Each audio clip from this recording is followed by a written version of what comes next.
This module looks at persuasive writing, which is one of the 4 main types of academic writing you'll be expected to produce at university. To write persuasively, you will need to read widely, to identify positions and perspectives in debates, and to develop your own positions supported by appropriate evidence. While persuasive writing is required across a range of university assignments, here we will focus our attention on argument essays. So, let's get started. Let's assume you have to respond to this essay question, which requires you to consider the future of teachers in this so-called internet age. Pause the video if you need more time to read. The structure of this assignment question is typical of essay questions at university.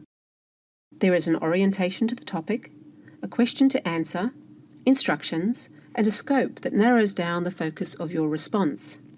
After you have analysed the question, as we have just shown, you can then start your research. As you are reading, you should be taking note of the various positions presented in the literature, as well as the evidence that different authors are relying on to make their arguments. Once you have done this, it is time for you to develop your own position, which will allow you to start planning and then writing your essay. It is very likely that you will need to write several drafts, reorganising and revising each successive draft until you're ready to submit the final essay. Keep in mind that good planning can mean fewer drafts. You might also find that you need to move backwards and forwards through the different stages. It is not necessarily a linear process. In the early stages of writing your essay, you should develop a tentative position. This is your initial response to the question. You can either argue that teachers are still needed, or that they are not needed because we have Google. Let's assume that you've identified the relevant sources from your required readings list, as noted in the question, and you've found additional sources from your library research. You will need to consider the appropriateness of these readings for the task. For example, are these sources relevant? Are they reliable? Are they scholarly? And are they recent? In some disciplines, appropriate sources can include government, industry, or media publications. Here are some of the ideas you might have found in your search of the literature, in summary form. For example, some authors have argued that in this so-called internet age, students will still need to be taught how to select information and how to develop critical thinking skills. Other authors have argued that students can be effective self-directed learners if given the chance. As you read, you will notice that the range of positions represented in the literature not only include the 2 extremes, yes, teachers are needed, to no, they are not, but it will also include more nuanced positions. Teachers are still required, but their roles need to be significantly revised, or teachers are needed, but their roles require only some minor changes. You will end up with a set of potential positions that you might adopt in your essay. The range of these positions is reflected in the language used in your thesis statement.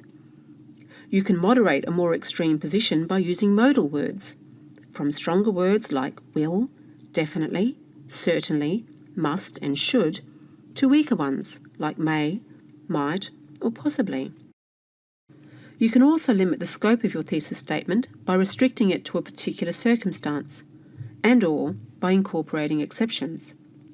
Let's assume that this is the position you have decided you should take, based on your research. Let's look at how you might start to develop an argument to support this position. You can start to organise the results of your search into those ideas relating to the skills students will need to acquire, despite the abundance of information readily available, and the changes teachers might need to make to their practice. More analysis of these skills versus changes can yield a narrower set, which can form the framework for your essay.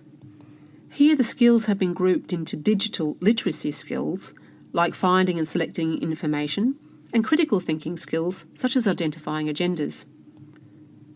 These groupings will form the basis of your thesis statement, which is supported by a series of arguments. The thesis statement is usually included in the introduction to your essay, along with an outline of your main arguments, usually 2 to 3, depending on the word limit of the assignment. This type of structure is often called an exposition essay. The main arguments are usually summarised in the first sentence of each paragraph or larger section in your essay. Let's look at one of these arguments in more detail. The thesis in this argument has been developed by way of two pieces of evidence. The first is that teachers need to help their students develop their critical thinking skills. These skills will help students evaluate the credibility of the information they are reading, much like we suggested earlier in this video. The second piece of evidence is that students need to be made aware that search engines themselves need to be viewed critically, as they are not neutral sources of knowledge. Notice how the final sentence reiterates both the core idea and the writer's position. You are now ready to repeat the process for the other two arguments.